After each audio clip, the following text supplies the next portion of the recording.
Deus. Nessa noite eu quero ministrar aquilo que Deus colocou no meu coração sobre a fé viva, né? Eu tenho falado nas últimas lives do culto da vitória sobre ter uma fé viva e não uma fé morta. Talvez você esteja se perguntando, pastor, da onde você tirou esse termo fé viva? Porque eu não lembro de ter lido isso na Bíblia.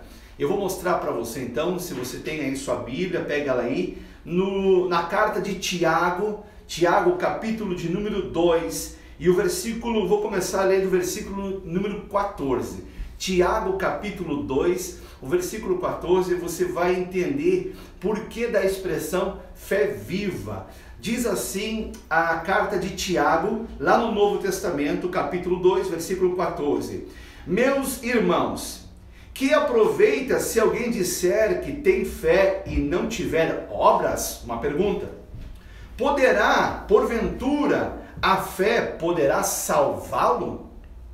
E se o irmão ou a irmã estiverem nus e tiverem falta de mantimento cotidiano, e algum de vós lhe disser, ide em paz, aquietai-vos e fartai-vos, e lhes não derem coisas necessárias para o corpo, que proveito virá daí?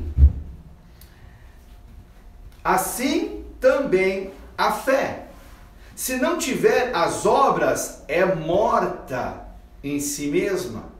Mas dirá alguém, tu tens a fé e eu tenho as obras, mostra-me a tua fé sem as tuas obras, e eu te mostrarei a minha fé pelas minhas obras.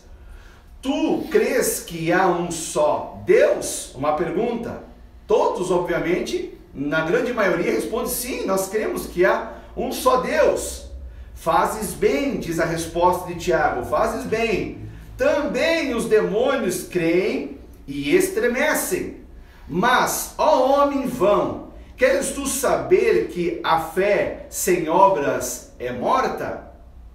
Porventura, Abraão, nosso pai, não foi justificado pelas obras quando ofereceu sobre o altar o seu filho Isaque?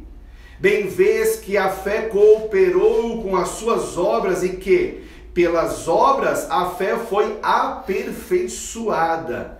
E cumpriu-se a escritura que diz, e creu Abraão em Deus, e lhe foi isso imputado como justiça, e foi chamado amigo de Deus. Uau! Sejamos todos chamados amigo de Deus.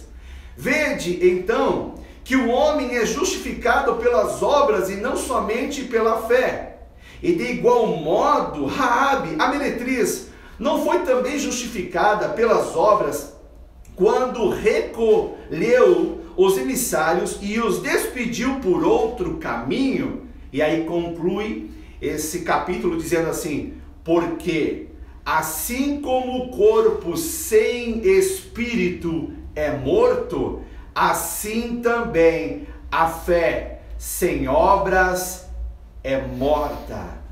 Então nós compreendemos pela carta de Tiago, irmão de Jesus, que a fé, ela para ser reconhecida e conhecida, é necessário sim de obras. Senão a fé que as pessoas dizem que tem, se não tiver obras correspondentes, é uma fé morta. É uma fé inoperante, é uma fé que não traz resultado, uma fé que não traz nenhum benefício. No entanto, se essa fé ela é manifestada através de obras, então podemos perceber que as pessoas têm uma fé viva. Essa carta ela sempre foi motivo de muita polêmica no mundo cristão. Por quê? Em tempos passados, nosso irmão Lutero chegou até a chamar essa carta de palha, né? E eu posso compreender as razões do nosso irmão Lutero porque ele disse que essa carta era palha. Porque se nós pegarmos o contexto, quando ele estava vivendo ali em 1500, a salvação era vendida. Talvez você não conheça o histórico, mas eu vou resumir aqui. A salvação era vendida, né? Havia ali, pela igreja que dominava a religião da época, ela vendia indulgências. As indulgências elas eram um documento assinado pelo líder dessa denominação que lhe garantia, lhe confiaria a salvação. Só que essas indulgências não saía nada barato, era muita grana, era muito dinheiro. Então as pessoas que queriam obter a salvação teriam que fazer obras, trabalhar. Se não tinha como pagar com suas finanças, tinham que trabalhar de alguma maneira para a igreja, por um determinado período de tempo, para adquirir a indulgência. Então, com aquele documento, diz assim: eu sou salvo. E é dentro desse contexto que Lutero começa a estudar a palavra, se aprofundar, e ele tinha nele assim, muita consciência de pecado, e ele rezava, pedia perdão dos pecados, mas ele não sentia um alívio, porque ele percebia que ele tinha que fazer. E aí quando ele se depara que a nossa salvação é pela fé e não pelas obras, uau! Assim foi uma abertura de universo para ele. Mas pastor, não está contradizendo o que tu está dizendo a respeito da leitura? Não. Porque o exemplo que está nos dando aqui a respeito de Abraão, olha, porventura, o nosso pai não foi justificado pelas obras quando ofereceu sobre o altar o seu filho Isaque? Abraão fez uma obra, a de colocar o filho Isaque no altar. E por causa dessa obra ele foi justificado. Mas perceba que não foi uma obra que Abraão fez por sua própria vontade, por sua lucidez. Eu vou fazer aqui algo. Não. Quem pediu para Abraão colocar o filho Isaque no altar? Pois é, foi Deus. Então toda obra que Deus pede para mim fazer, toda obra que Deus pede para você fazer, e você obedece, você está colocando a sua fé na palavra de Deus, e essa obra não é sua, é obra de Deus. Quando Abraão coloca o filho no altar para sacrifício, ele estava obedecendo a Deus, e aquela obra estava correspondendo à fé que ele cria na palavra de Deus. Simples assim. Talvez o que faltou para o nosso irmão Lutero foi essa compreensão, né? Mas a gente entende que o contexto onde ele estava cansado de ouvir de obras, de ter que pagar, que é só se entregar, e realmente é se entregar, mas se entregar é você fazer aquilo que a Escritura diz. Jesus disse, olha, para você receber a salvação, você tem que confessar, e confessar não é uma obra? Tudo que você demanda um esforço, você demanda fazer algo, é obra. A Bíblia diz, olha, para você ser salvo, tu tem que confessar, tem que crer no coração, fé de Deus no coração, e fazer uma obra, abrir a boca, confessar. Mas é obra de Deus, não obra do homem. Não é algo que eu faço para me justificar. Eu já fui justificado na cruz do Calvário pelo sangue derramado de Jesus Cristo.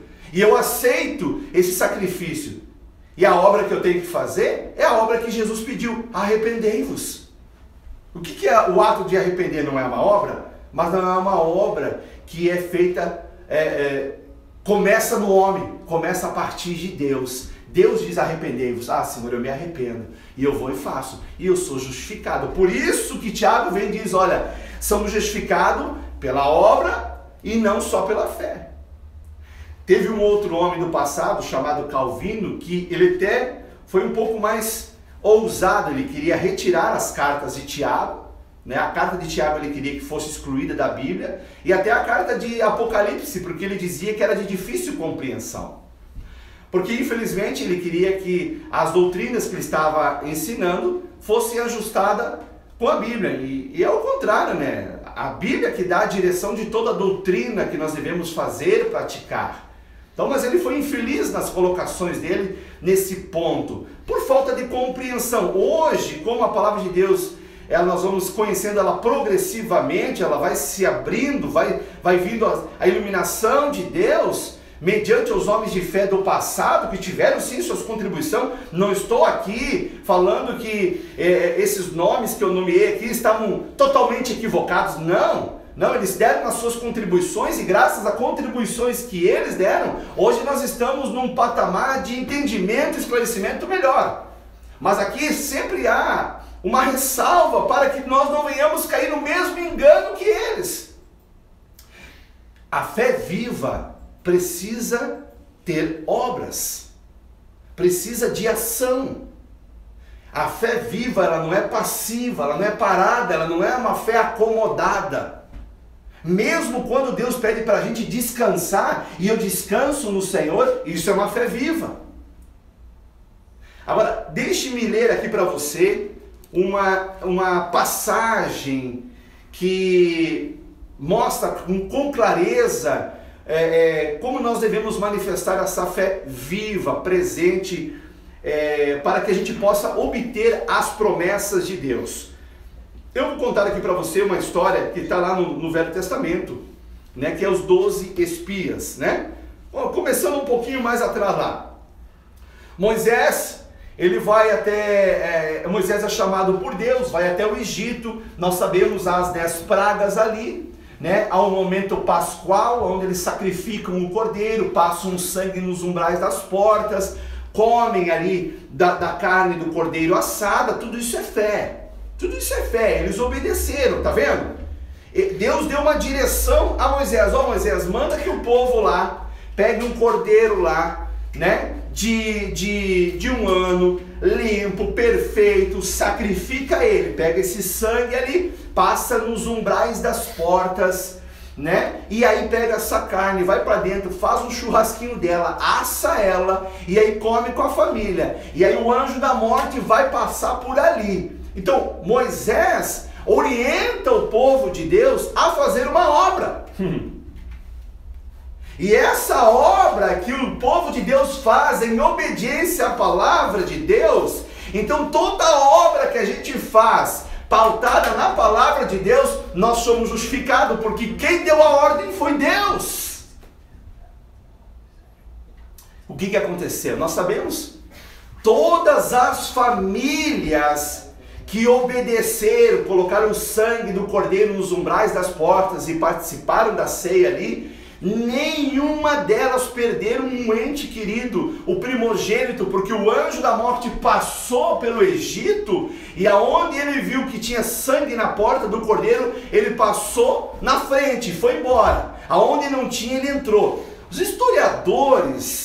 historiadores falam que naquele tempo foi morto, gente, olha só, foi morto em torno, mais ou menos, de 200 mil cordeiros. É cordeiro pra caramba. E o que me chama a atenção é que todos que tiveram sangue na porta foram salvos daquela peste, daquela praga, daquela mortandade.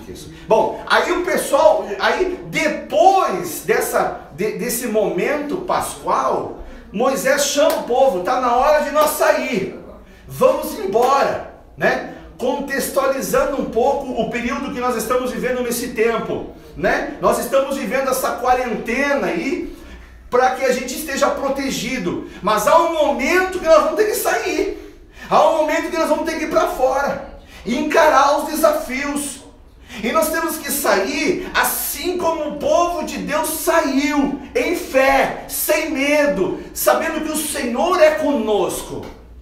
Então o povo saiu, né? Eu imagino, meus irmãos, que o povo saiu ali, e o povo estava indo mais na fé de Moisés do que na própria fé, porque o povo para reclamar, né? Saíram, aí foram, pararam na frente da água, e agora Moisés, água, ó lá tá vindo os egípcios lá, ô Moisés, tu nos trouxe aqui para nós morrer todo mundo, e o povo reclamando, e Moisés assim, ó, aquietem, se aquietem, veja o livramento que o Senhor vai dar a vocês. Aí Deus manda Moisés, levanta aí, toca aí no mar aí, o mar se abre, tá vendo?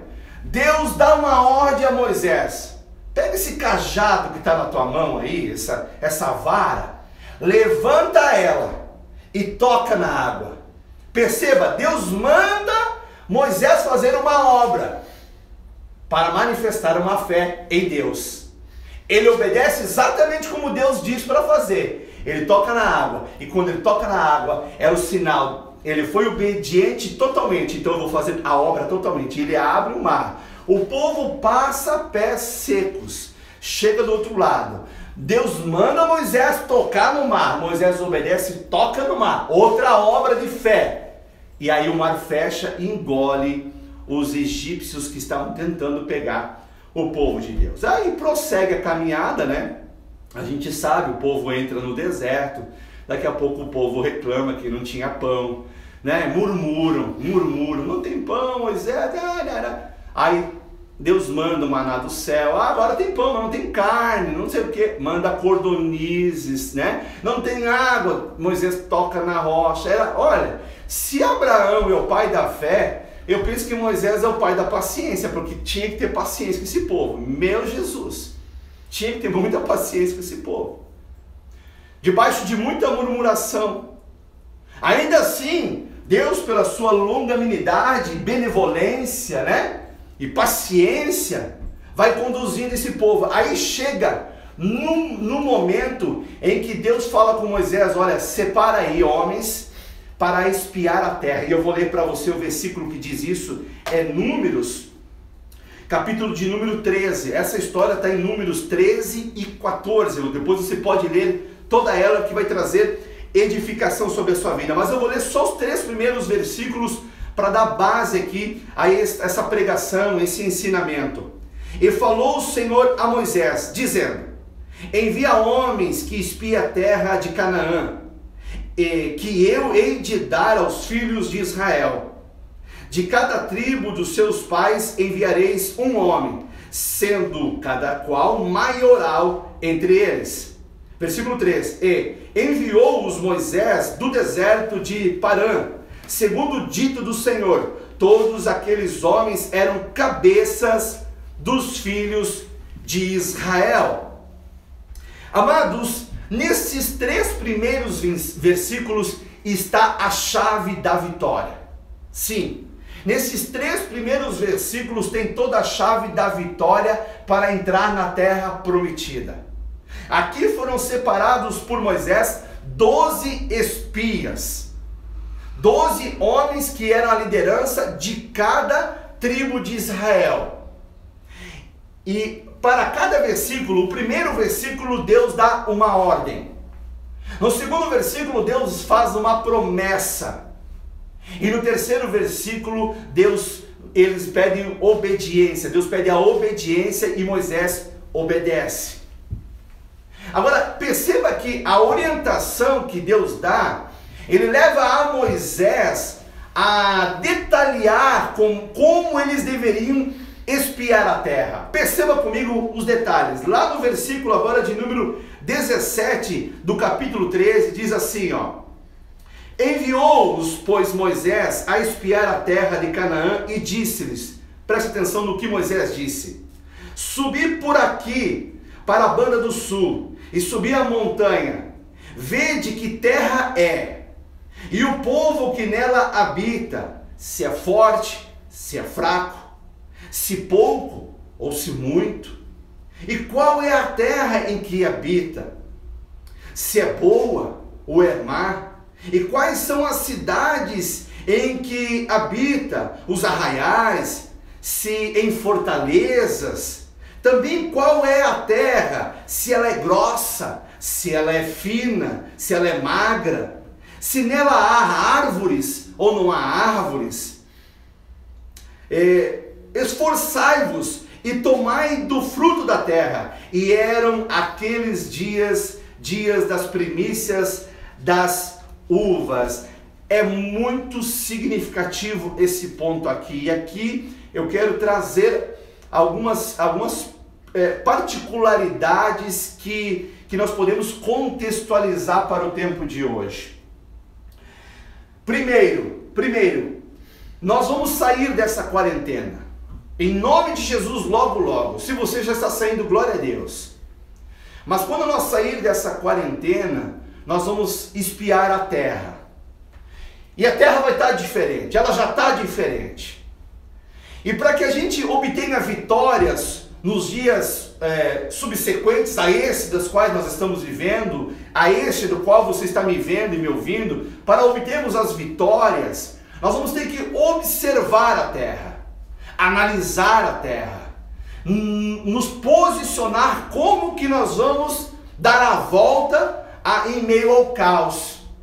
Porque o povo de Deus não pode ficar de cabeça baixa, o povo de Deus não pode ficar abatido, ainda que veio momentos sobre o nosso coração de medo, veio momentos ao nosso coração de incertezas, normal, mas você não pode deixar o medo dominar-te, as incertezas se dominar. Vocês têm que estar convictos e certos das promessas que Deus fez a nós. Mas nós temos que agir com inteligência, é sair e analisar, orar, pedir direção ao Senhor. Senhor, né? Dependendo da sua realidade, você vai ter que fazer algo diferente para que você não sucumba à crise ou à dificuldade. E isso é possível com a direção de Deus. Outra coisa que eu aprendo com o texto, pois nós precisamos conhecer o nosso inimigo. Moisés dá a direção, vê lá se o povo é forte, se o povo é fraco, né? Se eles têm fortaleza. Nós precisamos conhecer os nossos inimigos, os desafios, para que a gente possa se posicionar, para que a gente possa usar as armas certas no momento certo. A gente sabe que o maior inimigo que está solto aí fora é o tal do vírus. Então nós vamos obedecer segundo as regras que nos foram colocadas, porque já foram testadas e aprovadas. Então se precisa usar luva no trabalho, tu usa luva, máscara, tal. Mas não é só isso. Você vai ter prudência. Você sabe que não é o momento de tocar, apertar a mão, abraçar. Se essas recomendações, isso te traz tranquilidade, beleza, faça isso. Conheça o momento atual. Não ignore, seja inteligente, isso também é fé, porque você está debaixo de uma orientação divina. Moisés manda os caras dar uma olhada na terra para reconhecer os pontos fortes, os pontos fracos. Aí quando os homens, eles retornam, eles trazem os seus relatos. E aí, qual é a surpresa do relato dos homens? Foram 12 homens, 10 relataram de uma maneira e 2 de outra maneira. 10 espias falaram o seguinte, está lá no versículo de número 27 e 29, eles dizem assim para Moisés e toda a congregação que ali estava ouvindo eles. E contaram-lhes e disseram, fomos à terra a que nos enviaste, e verdadeiramente mana leite e mel, e este é o fruto. Eles trouxeram o fruto. Diz a Bíblia, diz os historiadores, que o fruto era uma coisa grande, linda. O povo, porém, que habita na terra é poderoso, e as cidades fortes e muito grandes. E também ali vimos os filhos de Anak. Os amalequitas habitavam na terra do sul, os heteus, os jebuseus, os amorreus habitavam na montanha, e os cananeus habitavam ao pé do mar, pela ribeira do Jordão. E eles estavam ali já, eu acredito, meus irmãos, que não estavam dando um relato com calma, eles já estavam numa voz de terror. E lá o povo é forte, e o povo esmaga, e os caras são grandes, e não sei o que, e metendo terror, metendo as más notícias. E eu quero dizer algo para vocês que é muito sério, querido. As más notícias matam a fé viva.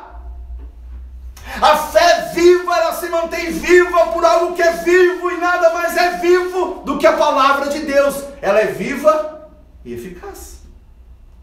A fé viva, ela se mantém viva e operante quando ela é alimentada pela fé viva. Esses homens aqui, eles se deixaram levar pelas circunstâncias. Não deixe se levar para as circunstâncias. Eu sei que o momento não é fácil para ninguém, mas há um Deus que opera no impossível. Se você crer, você vai ver a glória dele se manifestar na sua vida. Os olhos das circunstâncias matam a nossa fé. Vamos analisar aqui, queridos, o que eles disseram. Olha como faltou um bom senso e um equilíbrio na fala deles. Eles falaram que o povo lá era poderoso. Foi o que eles disseram. Agora eu pergunto, quem é que mandou as 10 pragas no Egito? O Deus deles, o nosso Deus, é muito mais poderoso que qualquer povo. Eles ainda disseram que as cidades eram fortes e grandes. Forte e grande a cidade? Para um Deus que abriu o mar vermelho? Para um Deus que proveu o maná, as cordonizes? Para um Deus que de dia colocou uma nuvem para fazer sombra e à noite uma coluna de fogo para aquecê-lo? Eles estavam completamente loucos. Perderam a fé viva, eles estavam com a fé morta, olhando só para as circunstâncias. E no meio daquilo ali, daquelas más notícias, Caleb se coloca de pé e tenta dar um cala-boca nas más notícias. E ele diz o seguinte, versículo de número 30. Então Caleb fez calar o povo perante Moisés e disse: subamos animosamente e possuamo-la em herança, porque certamente prevaleceremos contra ela. Aleluia! No meio da má notícia, Caleb se levanta e diz: ei, vamos subir contra ela. Nós vamos possuir ela por herança. Ele tenta dar um cala-boca nas má notícias. Mas a maioria eram os 10 espias. E os 2 que começam a dar o bom relato da terra, que é Caleb e Josué, era a minoria. Então eles vão para cima deles, para dar um cala-boca na má notícia. Sabe, e muitas vezes é assim, querido.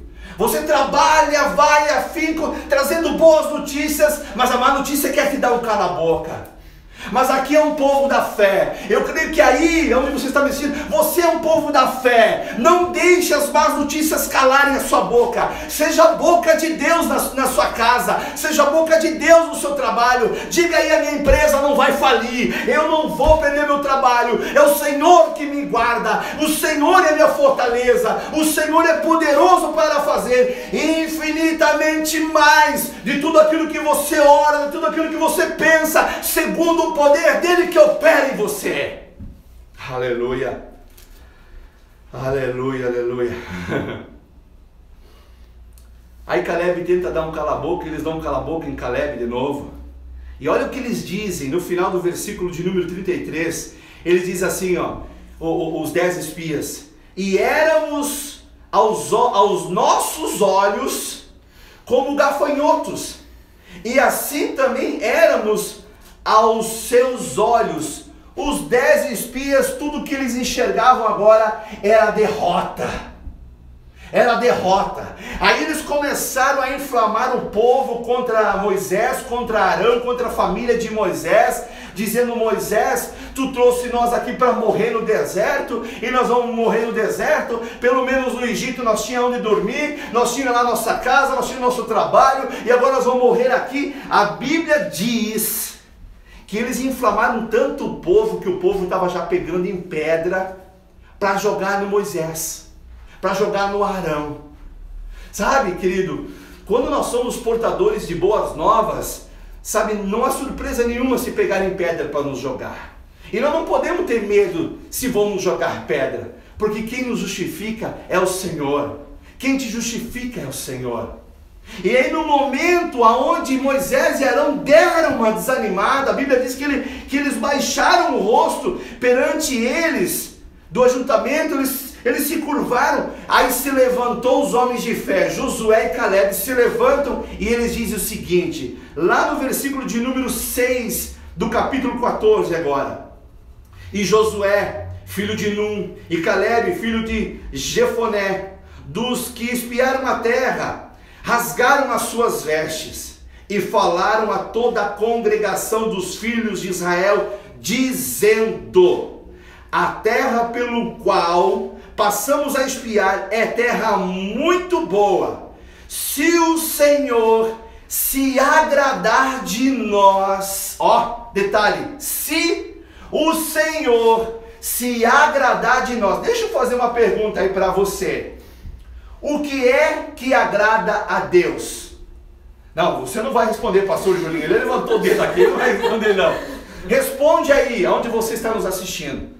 O que é que agrada a Deus? Pastor Julinho, olha ali quem é que está respondendo certo ali, me diz o nome da pessoa. Você sabe o que agrada a Deus? Júlio, se alguém está respondendo aí no YouTube, me diz aí quem é que está respondendo o que é que agrada a Deus. Você sabe o que agrada a Deus? Olha, Caleb e Josué estavam dizendo o seguinte, ó. Se o Senhor se agradar de nós, o que é que agrada a Deus? Hã? Alguém respondeu aí? Quem? Ainda não. Ainda não? Quem? Nani Savi. A Nani. Nani Savi? Isso, fé. Fé, é isso mesmo. Sem fé é impossível agradar a Deus. É pela fé. Fé no quê? Fé na própria força? Fé no próprio conhecimento? Fé nas suas habilidades? Não. Fé naquilo que Deus diz, naquilo que Deus orienta, naquilo que Deus fala. Essa fé, ela é uma fé viva.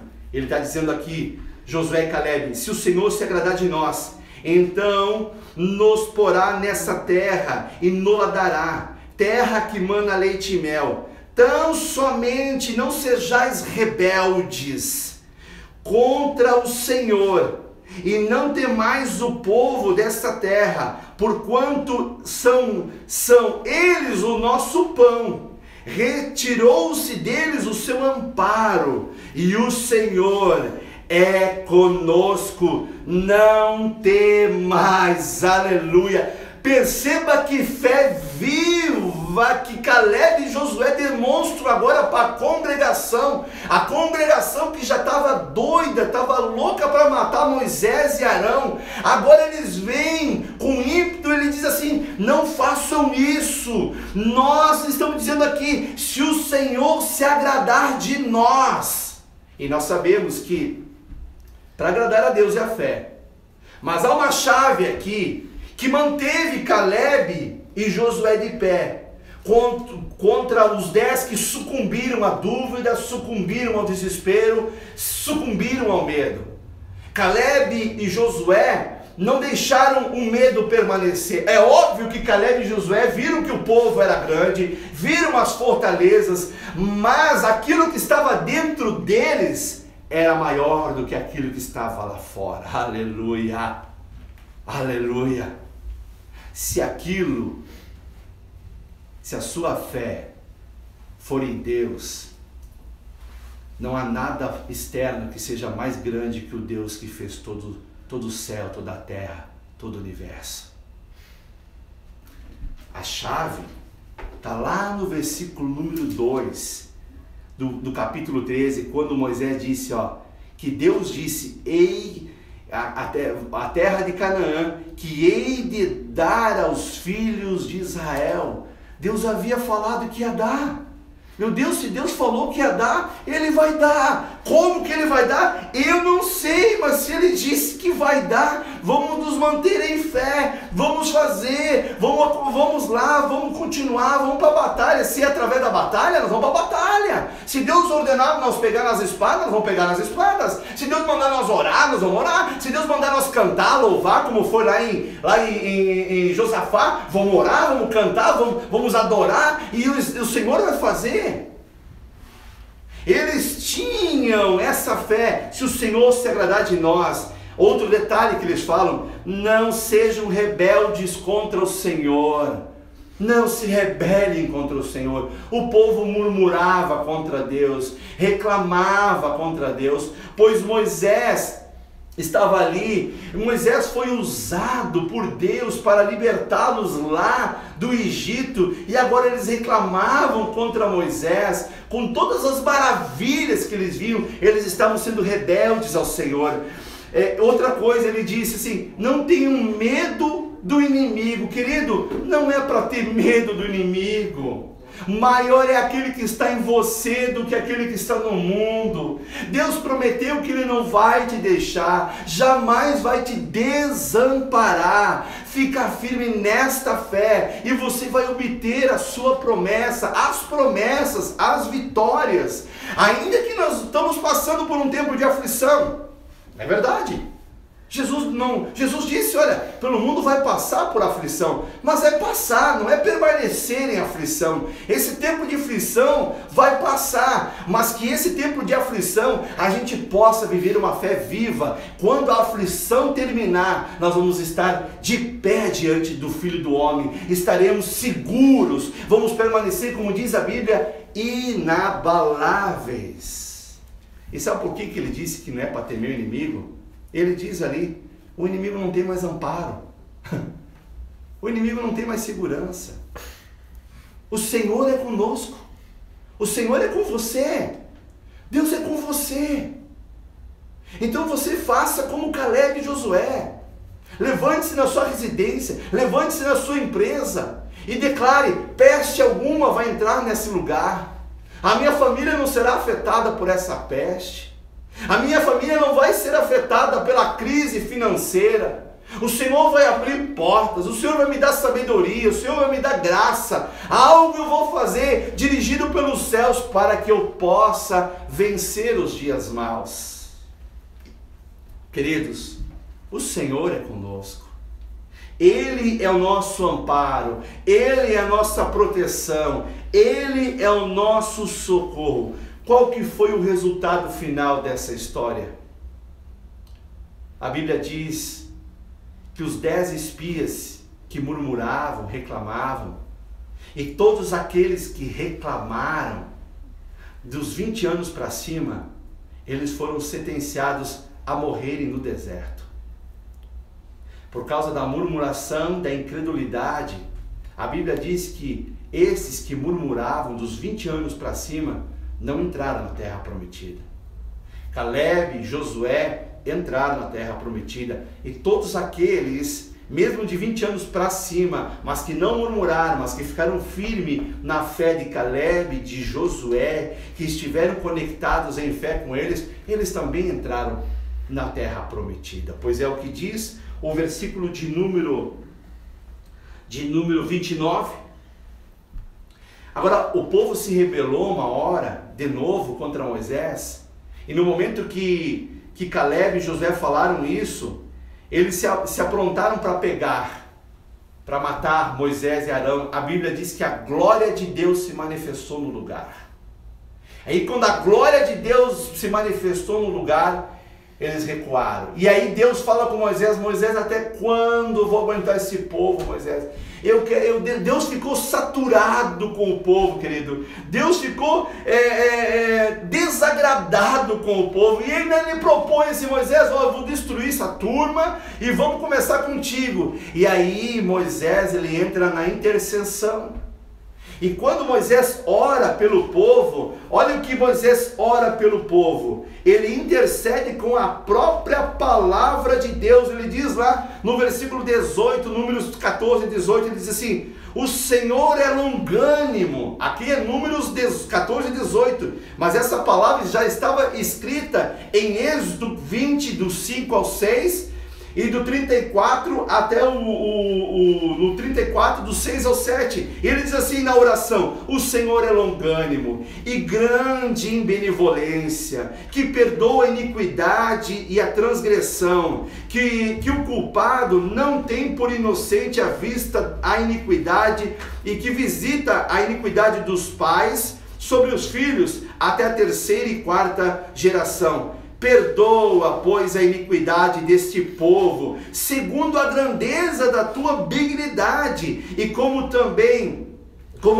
perdoaste a este povo desde a terra do Egito até aqui. Versículo 20, Deus diz a Moisés, disse o Senhor, conforme a tua palavra te perdoei. Uau! A intercessão, quando ela é feita baseada na palavra de Deus, move o coração do Senhor. Aleluia, Aleluia. Deus ficou saturado, mas a intercessão de Moisés trouxe novamente o perdão sobre aquele povo, o perdão ali sobre aqueles, mas a consequência do erro prosseguiu. E a consequência foi a morte de todos eles. Agora, eu quero contextualizar, para finalizar aqui o culto da vitória, eu quero contextualizar agora essa palavra aqui para o nosso tempo atual, aquilo que Josué proclamou sobre Israel. Eu quero fazer uma oração contextualizando sobre a nossa realidade, sobre o nosso país no tempo de hoje. Que diz no versículo de número 7, eles falaram assim: e falaram toda a congregação dos filhos de Israel, dizendo: a terra pelo meio da qual passamos a espiar é terra muito boa. Então eu quero orar em cima desta palavra sobre a nossa cidade, sobre a sua casa primeiro, sobre a nossa cidade, sobre Santa Catarina e sobre o nosso Brasil. Amém? Você pode orar comigo? Se for possível, se coloque de pé na sua residência, feche os seus olhos, vamos nos unir em oração nesse momento. Pai, em nome de Jesus, nós declaramos, Senhor meu Deus, que a terra onde nós estamos, a nossa casa é terra boa, Pai. A nossa cidade é terra boa, Pai.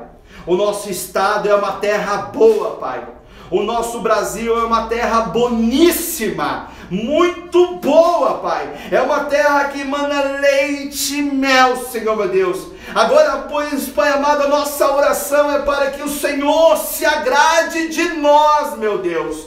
Nós te pedimos perdão pelos nossos erros, te pedimos perdão pelas nossas falhas, Pai, até mesmo quando o Senhor pediu para que orássemos, Senhor meu Deus, e nós deixamos de orar, Pai amado, pela cidade, pelos governos, pelo Brasil, meu Deus, nos perdoa, Senhor meu Deus, Pai amado, mas nós queremos, Senhor meu Deus, nos ajustar segundo a Tua vontade, segundo a Tua palavra, Pai amado. Então, Senhor meu Deus, vem, Senhor meu Deus, vem, Pai amado, perdoa, Senhor meu Deus, as vezes que nos demonstramos rebeldes contra o Senhor, Pai amado. Em nome de Jesus, nós te pedimos perdão, meu Deus e meu Pai. Pai, nós não vamos temer o inimigo, nós não vamos temer o coronavírus, nós não vamos temer as finanças. Em nome de Jesus, nós estamos nas Tuas mãos, Pai. Nós clamamos pelo Senhor, Deus amado. Pai, em nome de Jesus, levanta a Tua mão poderosa, pois Tu és a nossa fortaleza, Tu és o nosso socorro, Tu és o nosso amparo, Senhor. Pai, em nome de Jesus, Pai amado, levanta homens, Deus amado, sábios, equilibrados, que possam produzir a vacina, que possam produzir os remédios, que esse remédio, Deus amado, que está, Senhor meu Deus, aí, Senhor meu Deus, ele seja aplicado, porque já há inúmeros testemunhos, Senhor meu Deus, da eficácia dele, meu Deus e meu Pai. Que as cadeias malignas sobre a nossa nação sejam quebradas em nome de Jesus, e toda má notícia e todo escárnio do inimigo seja aniquilada pela poderosa mão de Deus, o Deus de Abraão, de Isaac e Jacó, o Senhor nosso Deus, Deus do nosso Senhor e Salvador Jesus Cristo, o Deus e nosso Pai. Nós cremos no Teu mover sobrenatural, Pai. Assim, meu Deus e meu Pai, como o Senhor foi com os nossos irmãos da fé no passado, nós cremos que assim o Senhor é conosco nos dias presentes.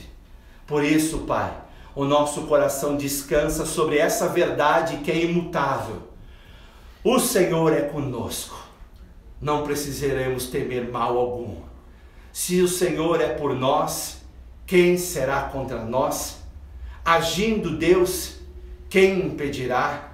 O Senhor é verdadeiramente o nosso pastor, então nada vai nos faltar, nada vai nos faltar. Não vai faltar a fé viva, não vai faltar forças, não vai faltar ânimo, não vai faltar estratégia, não vai faltar alimento, não vai faltar, em nome de Jesus. Em nome de Jesus, que o povo de Deus através da fé viva, para obter a promessa, as promessas de Deus, contrarie todos os prognósticos de calamidade, mas que o povo de Deus se sobressaia, e que se sobressaia não para se mostrar, não, mas para trazer edificação, para que o Senhor seja glorificado, e para aquelas pessoas que ainda não alcançaram salvação, possam perceber que é um povo que manifesta uma fé viva, e então essas pessoas